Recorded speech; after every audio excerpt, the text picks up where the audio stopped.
Hello dear student, स्वागत है आप सभी का आपके अपने YouTube channel SRD study centre में। उपस्थित हूँ आप सभी के लिए आंसर की लेकर के, जिसके इस वीडियो के माध्यम से आप चेक कर सकते हैं कि आपने जो क्वेश्चन करके आया है बिहार बोर्ड 2026 के एग्जाम के फर्स्ट सिटिंग में, उसमें आपका कितना सही है और कितना गलत है, ये आप यहाँ से एग्जामिन कर सकते हैं। जैसे कि हमारे पास जो क्वेश्चन है वो सेट ई का क्वेश्चन है। आपका सेट अलग भी हो सकता है, क्वेश्चन इधर उधर हो सकता है। तो आप क्वेश्चन को देख करके और उसके माध्यम से आप जो है बेहतर ढंग से उसका जो है मतलब एग्जामिन कर सकते हैं कि कौन आपका सही है और कौन गलत है। ठीक है, तो बढ़ते हैं क्वेश्चन की तरफ कि हमारा क्वेश्चन क्या कह रहा है। तो जो हमारा पहला क्वेश्चन है, क्वेश्चन नंबर 1 देखेंगे आप। हाँ, पहला क्वेश्चन, फर्स्ट क्वेश्चन हमारे पास है। आप देख सकते हैं कि बहुपद दे रखा है और इसका शून्यकों का योगफल पूछ रहा है, यानी 6x² माइनस 7x-3 का जो शून्यकों का योगफल है वो क्या हो जाएगा। तो इसका राइट आंसर है ऑप्शन नंबर बी। ठीक है, अगर आपको विद सॉल्यूशन अगर वीडियो चाहिए तो आप कमेंट में बताएंगे, तो आपको सॉल्यूशन यानी इसके सॉल्यूशन के साथ आपको हम वीडियो अवेलेबल करा देंगे। अभी हम आप सभी के लिए चेक करने के लिए सिर्फ आंसर बताएंगे। ठीक है, दूसरा क्वेश्चन क्या है, क्वेश्चन नंबर 2 है कि बहुपद 2x² प्लस 3x प्लस 1 यानी इसके शून्यकों का गुणनफल क्या होगा। यानी हमसे पूछा जा रहा है कि शून्यकों का गुणनफल, तो इसका राइट आंसर हो जाएगा ऑप्शन नंबर डी। तीसरे क्वेश्चन की तरफ चलेंगे, यानी शून्यकों का शून्य दो शून्यक दे रखा है और हमसे बहुपद पूछा जा रहा है, तो इसका राइट आंसर है option number B. Option number क्या हो जाएगा, बी। तीसरा क्वेश्चन का आंसर हो जाएगा बी। चौथा क्वेश्चन देखेंगे, समीकरण युग्म दे रखा है और इसका आलेखीय निरूपण पूछा जा रहा है हमसे, तो इसका राइट आंसर हो जाएगा ऑप्शन नंबर ए। क्वेश्चन नंबर 5 का देखेंगे, रैखिक समीकरण युग्म दे रखा है और सभी बराबर है, तो इसके क्या हो जाएगा, ऑप्शन नंबर बी हो जाएगा। यानी अनंत हल होता है, अनंत या बहुतेरे हल इसमें दिया हुआ ऑप्शन, तो इसका आंसर हो जाएगा option number B.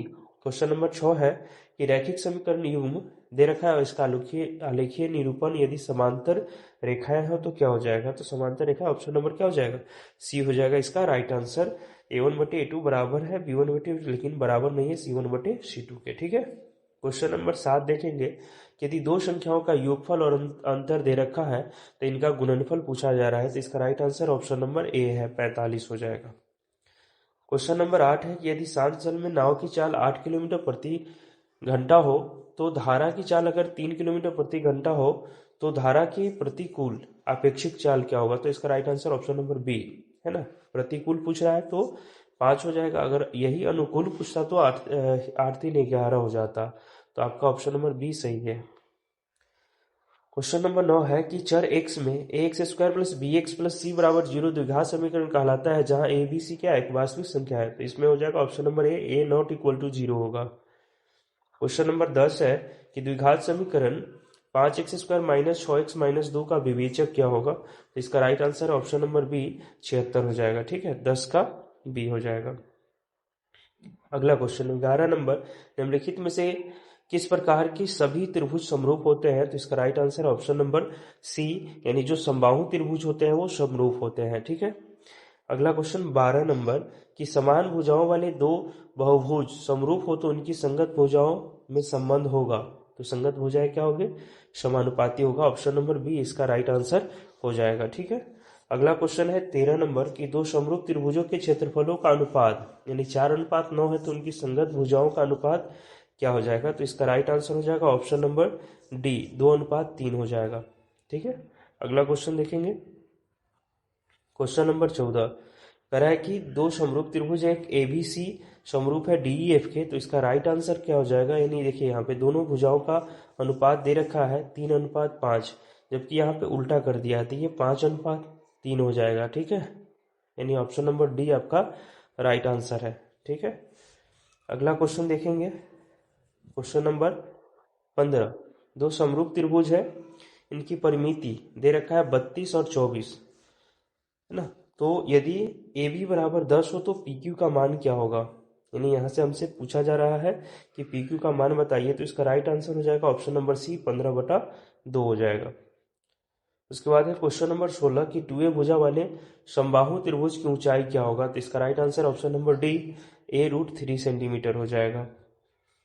Question number 17 है कि निम्नलिखित में से कौन सा विकल्प जो है पाइथागोरीय त्रिक नहीं है, तो इसका right answer option number D, ये पाइथागोरीय त्रिक नहीं है, बाकी सब जो है पाइथागोरीय त्रिक है।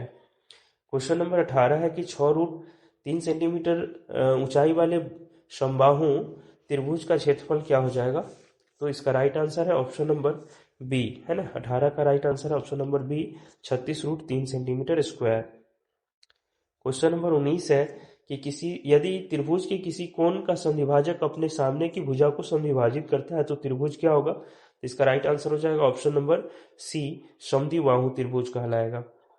20 नंबर क्वेश्चन है कि किसी चतुर्भुज की सम्मुख भुजाओं के मध्य बिंदु को मिलाने से बनी आकृति कहलाती है, तो क्या हो जाएगा? तो इसका राइट आंसर हो जाएगा ऑप्शन नंबर ए हो जाएगा, समांतर चतुर्भुज कहलाएगा, है ना। किसी चतुर्भुज की सम्मुख भुजाओं के मध्य बिंदु को मिलाने से जो बनी आकृति कहलाती है तो समांतर चतुर्भुज कहलाती है, ठीक है। आगे बढ़ेंगे। क्वेश्चन नंबर 21, साइन थीटा का वैल्यू 45/53 है और हमसे पूछा जा रहा है कि कॉस थीटा का वैल्यू क्या होगा? तो इसका right answer option number B हो जाएगा, 28/53। 28/53। क्वेश्चन नंबर 22 कह रहा है कि साइन 29/cos 61 डिग्री का वैल्यू क्या होगा? तो इसका राइट आंसर हो जाएगा option number C. Question number 23 है कि निम्नलिखित विकल्पों में से कौन इकाई के बराबर नहीं है? तो इसका राइट आंसर हो जाएगा option number C, cos square theta minus sine square theta इकाई के यानी एक के बराबर नहीं है, तो बाकी सब एक के बराबर होगा। अगला क्वेश्चन 24 नंबर, यदि किसी वृक्ष की छाया की लंबाई उसकी ऊंचाई के बराबर हो तो सूर्य का उन्नयन कोण क्या हो जाएगा? 45 degree, option number B.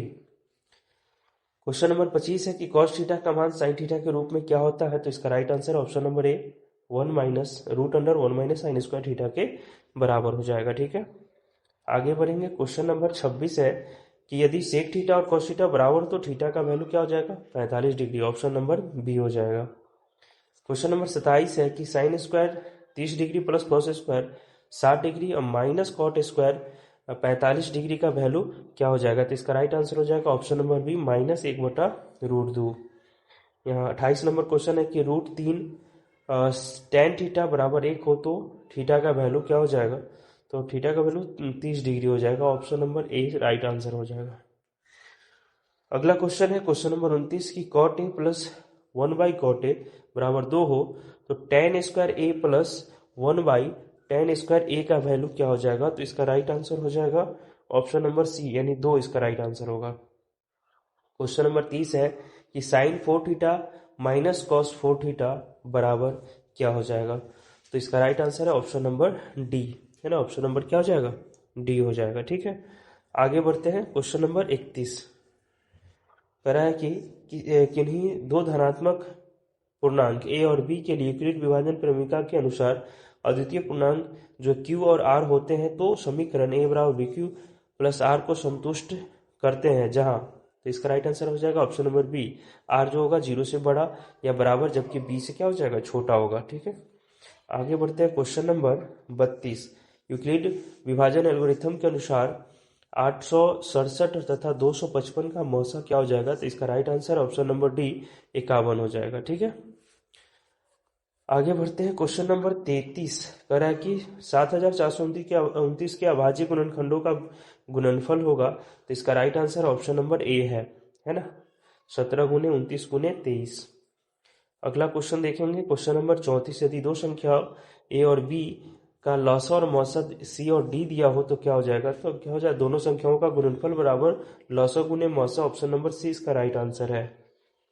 Question number 35, निम्नलिखित में से कौन सी संख्या परिमेय संख्या है? तो इसका राइट आंसर है ऑप्शन नंबर सी, क्योंकि ये इसका वर्गमूल 2 होता है।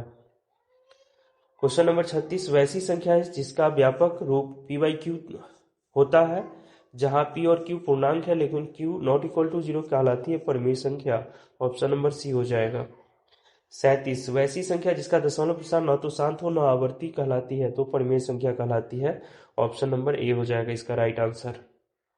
38 नंबर क्वेश्चन, 3 - 2√5 का स्क्वायर क्या होगा?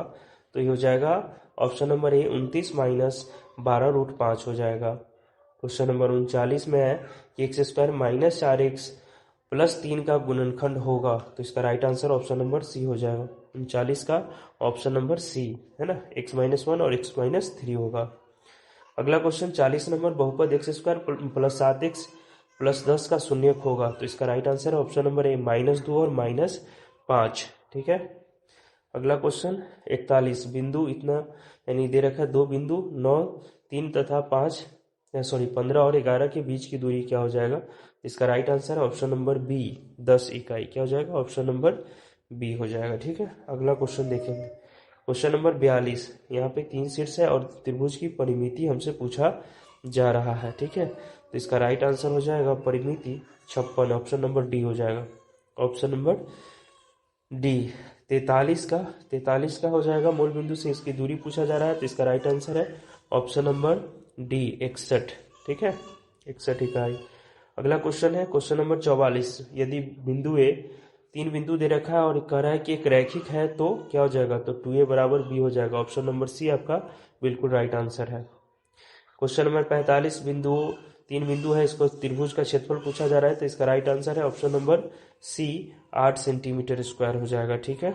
अगला क्वेश्चन 46, अर्धवृत्त की परिमिति पूछा जा रहा है, तो आपका ऑप्शन नंबर सी हो जाएगा πr + 2r। अगला क्वेश्चन 47, 28 सेंटीमीटर व्यास वाले वृत्त की परिधि क्या होगी। यहाँ हमसे वृत्त की परिधि पूछा जा रहा है, तो इसका right answer option number C 88 centimetre square आएगा इसको। ठीक है, कैलकुलेशन करने पर। 48 नंबर है कि 14 सेंटीमीटर त्रिज्या वाले वृत्त के त्रिज्य खंड की परिमिति 50 सेंटीमीटर हो, तो त्रिज्य खंड का केंद्रीय कोण क्या हो जाएगा। तो इसका 48 का जो है राइट आंसर हो जाएगा 90 डिग्री, ऑप्शन नंबर डी। अगला क्वेश्चन देखेंगे, एक तार 28 सेंटीमीटर त्रिज्या वाले वृत्त के रूप में मुड़ी हुई है, इसे पुनः वर्गाकार तार के रूप में मोड़ने पर इसकी भुजा की लंबाई क्या हो जाएगी। ऑप्शन नंबर सी 44 सेंटीमीटर होगा। क्या हो जाएगा, 44 सेंटीमीटर। अगला क्वेश्चन है 50 नंबर, यदि वृत्त का क्षेत्रफल वर्ग के क्षेत्रफल के बराबर हो तो वृत्त की परिमिति यानी दोनों के परिमितियों के अनुपात क्या हो जाएगा, तो ऑप्शन नंबर सी हो जाएगा √π/2, है ना, √π/2 हो जाएगा। ठीक है। अगला क्वेश्चन देखेंगे, क्वेश्चन नंबर 51 में कह रहा है कि साइन, है ना, साइन स्क्वायर थीटा बराबर 1 हो तो cos square theta plus cos 4 theta का वैल्यू क्या हो जाएगा, है ना। तो इसका right answer option number B हो जाएगा, 1 के बराबर होगा। किसके बराबर होगा, 1 के बराबर होगा। ठीक है। अगला क्वेश्चन नंबर 52 है कि 1 + tan square A 1 + cot square A किसके बराबर होगा, तो इसका right answer option number C हो जाएगा, है ना, tan स्क्वायर ए के बराबर होगा। 53 नंबर क्वेश्चन है कि tan theta plus cot theta बराबर 5 हो तो tan square theta plus cot square theta किसके बराबर हो जाएगा, ऑप्शन नंबर ए 23 के बराबर होगा। 54 नंबर क्वेश्चन है कि समकोण त्रिभुज में कर्ण के मध्य बिंदुओं को केंद्र मानकर वृत्त खींचा जाए तो केंद्र कहलाता है, तो परिकेंद्र कहलाएगा। ऑप्शन नंबर बी आपका सही हो जाएगा। ठीक है। अगला क्वेश्चन 55 नंबर कह रहा है क्वेश्चन में कि 15 मीटर लंबी एक सीढ़ी ऊर्ध्वाधर दीवार के सहारे टिकी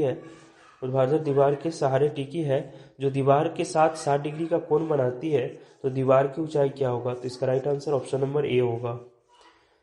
अगला क्वेश्चन है 56 नंबर, किसी त्रिभुज की भुजाओं की लंबाई क्रमशः 13, 14 और 15 सेंटीमीटर हो तो उसका क्षेत्रफल क्या हो जाएगा, तो उसका क्षेत्रफल हो जाएगा, क्वेश्चन नंबर है इसका 56 का हो जाएगा सी 84 सेंटीमीटर स्क्वायर, है ना, 84 सेंटीमीटर स्क्वायर निकल के आ जाएगा इसका। ठीक है।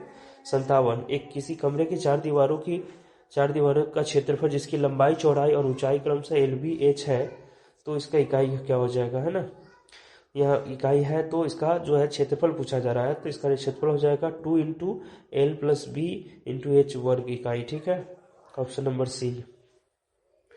क्वेश्चन नंबर 58 है कि समद्विबाहु त्रिभुज की बराबर भुजाओं में प्रत्येक की लंबाई अगर 13 सेंटीमीटर, आधार जो है 24 सेंटीमीटर हो तो इसका क्षेत्रफल क्या हो जाएगा, इसका राइट आंसर हो जाएगा ऑप्शन नंबर बी हो जाएगा। ठीक है, 60 सेंटीमीटर स्क्वायर।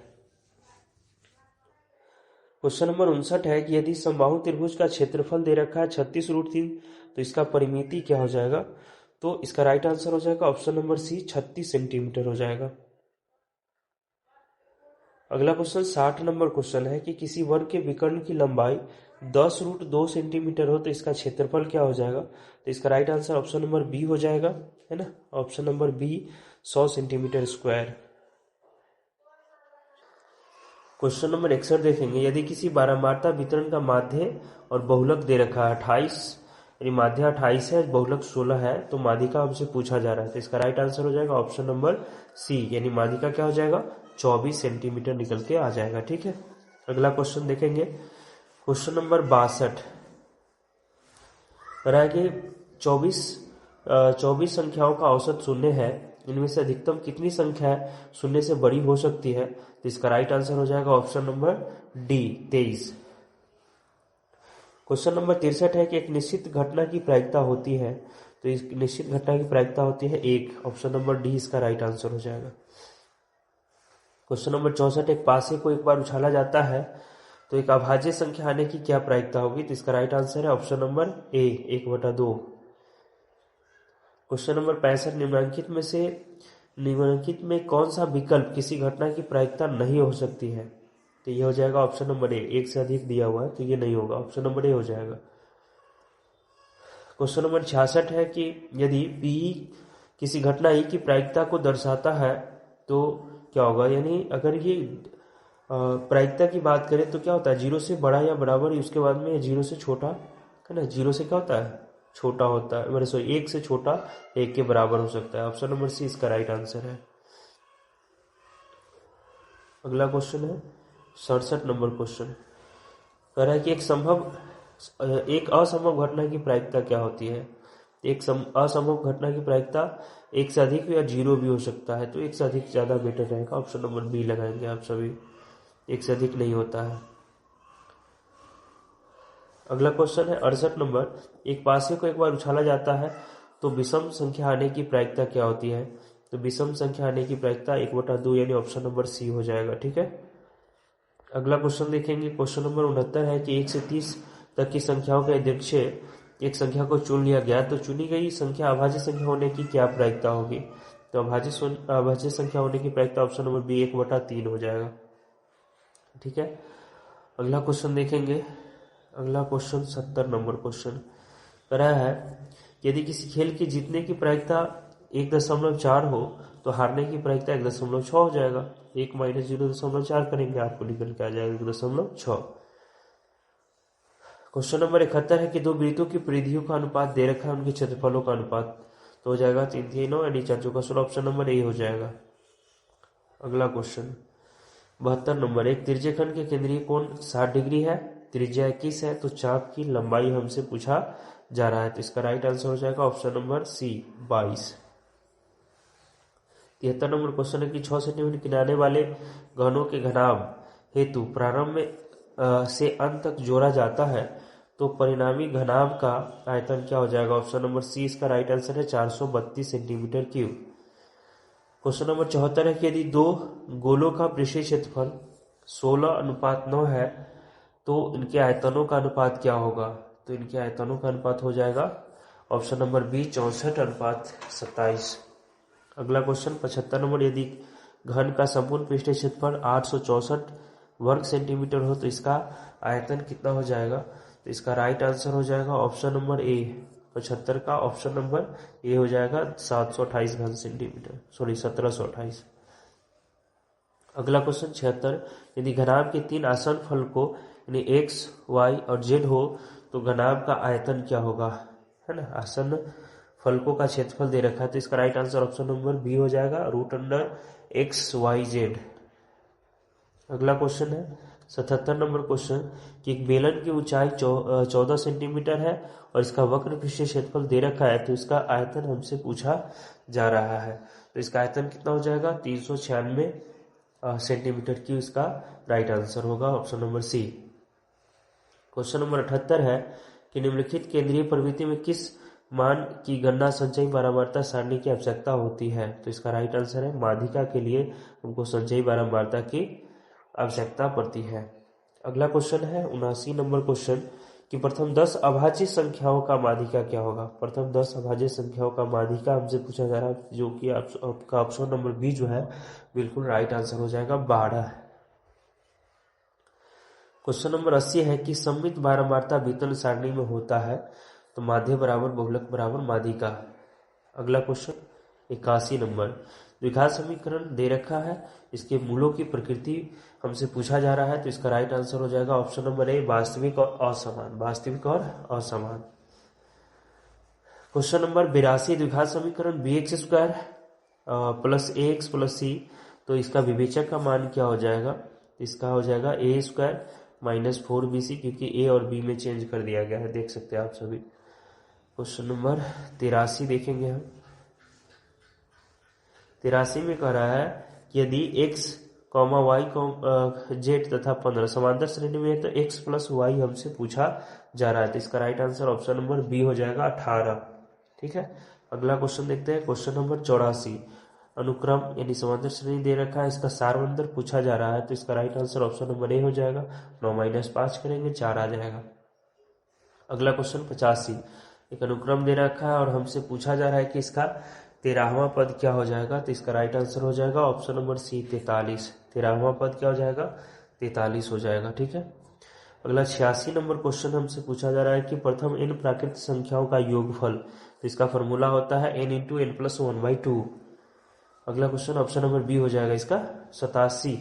87 का क्वेश्चन 87 में हमसे पूछा जा रहा है कि इन सभी का योगफल क्या होगा, तो इसका राइट आंसर है 87 का ऑप्शन नंबर बी 980। ठीक है, 980 निकल के आ जाएगा। 88 समांतर श्रेणी दे रखा है, इसका अगला पद यानी जस्ट आगे वाला पद पूछा जा रहा है, तो इसका ऑप्शन नंबर डी इसका राइट आंसर है। अगला क्वेश्चन है 89 नंबर की समांतर श्रेणी 3, 7, 11, 15 में कितने पदों का योगफल जो है वो 406 है, ये हमसे पूछा जा रहा है, तो इसका right answer option number C 14 पदों का योगफल 406 होगा। क्वेश्चन नंबर 90 है कि समांतर श्रेणी में n पदों का योगफल दे रखा है और nवां पद पूछा जा रहा है, तो इसका right answer option number B 6 - 2n होगा, है ना, 6 - 2n। अगला क्वेश्चन देखेंगे। क्वेश्चन नंबर 91, यदि किसी समांतर चतुर्भुज समचतुर्भुज के विकर्णों की लंबाई 10 और 24 है, तो इसकी प्रत्येक भुजा की लंबाई क्या होगी, है ना। 10 और 24 दे रखा है और भुजा की लंबाई हमसे पूछा जा रहा है, तो इसका राइट आंसर हो जाएगा ऑप्शन नंबर सी 13 सेंटीमीटर, है ना। 91 का क्या हो जाएगा? सी हो जाएगा।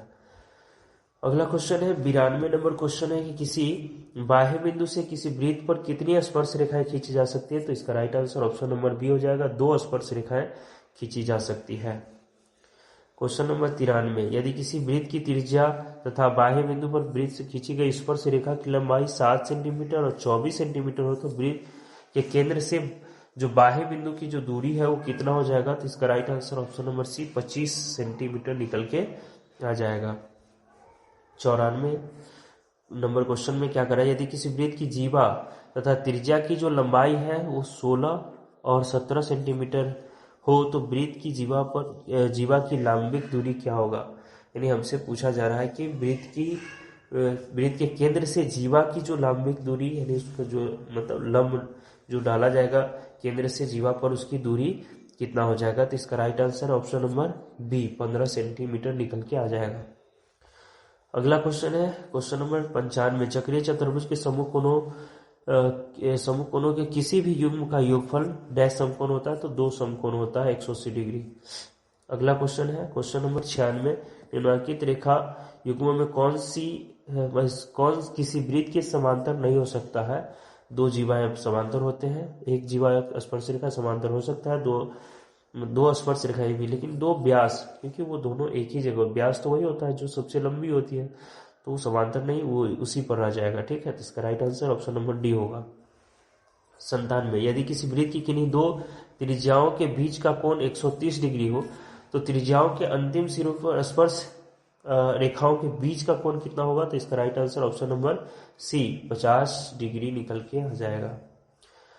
अगला क्वेश्चन है क्वेश्चन नंबर 98, कि किसी समांतर चतुर्भुज के विकर्ण बराबर हो और एक दूसरे पर समकोण पर समद्विभाजित कर, तो वह चतुर्भुज किस प्रकार का होगा, तो इसका राइट आंसर हो जाएगा ऑप्शन नंबर बी वर्ग हो जाएगा। अगला क्वेश्चन 99, समचतुर्भुज के विकर्णों का संबंध होता है, तो वो क्या करता है, वो ऑप्शन नंबर सी हो जाएगा, समकोण पर समद्विभाजित करता है। अगला क्वेश्चन है 100 नंबर लास्ट क्वेश्चन है कि किसी वृत्त के केंद्र पर कोण AOB और परिधि ACB जहां C वृत्त की बृहद चाप पर स्थित है, तो ACB बराबर तो हो जाएगा इसका right answer option number C, कोण AOB बटा 2 हो जाएगा। ठीक है, तो आप सभी ऑब्जेक्टिव को चेक कर ले और कितना सही है कमेंट में बताएंगे आप सभी। ठीक है, तो अब अगले एग्जाम के लिए आप सभी को बेस्ट ऑफ लक, है ना। और इसी तरह से हम आप सभी के लिए नेक्स्ट एग्जाम जो सब्जेक्ट का, तो सभी सब्जेक्ट का जो है आप सभी के लिए आंसर की हम लेकर के आते रहेंगे। तो इसी तरह से आप चेक करते रहेंगे। उम्मीद करते हैं कि वीडियो आप सभी को अच्छा लगा हो, तो वीडियो को लाइक शेयर, चैनल को सब्सक्राइब जरूर कर लेंगे, ताकि इसी तरह का वीडियो हम आप सभी के लिए लेकर के उपस्थित होते रहेंगे। और आप सभी को अगले एग्जाम के लिए फिर से ढेर सारी शुभकामनाएं, और आप इसी तरह से अच्छा करते रहेंगे। मिलते हैं नेक्स्ट वीडियो में, तब तक के लिए धन्यवाद।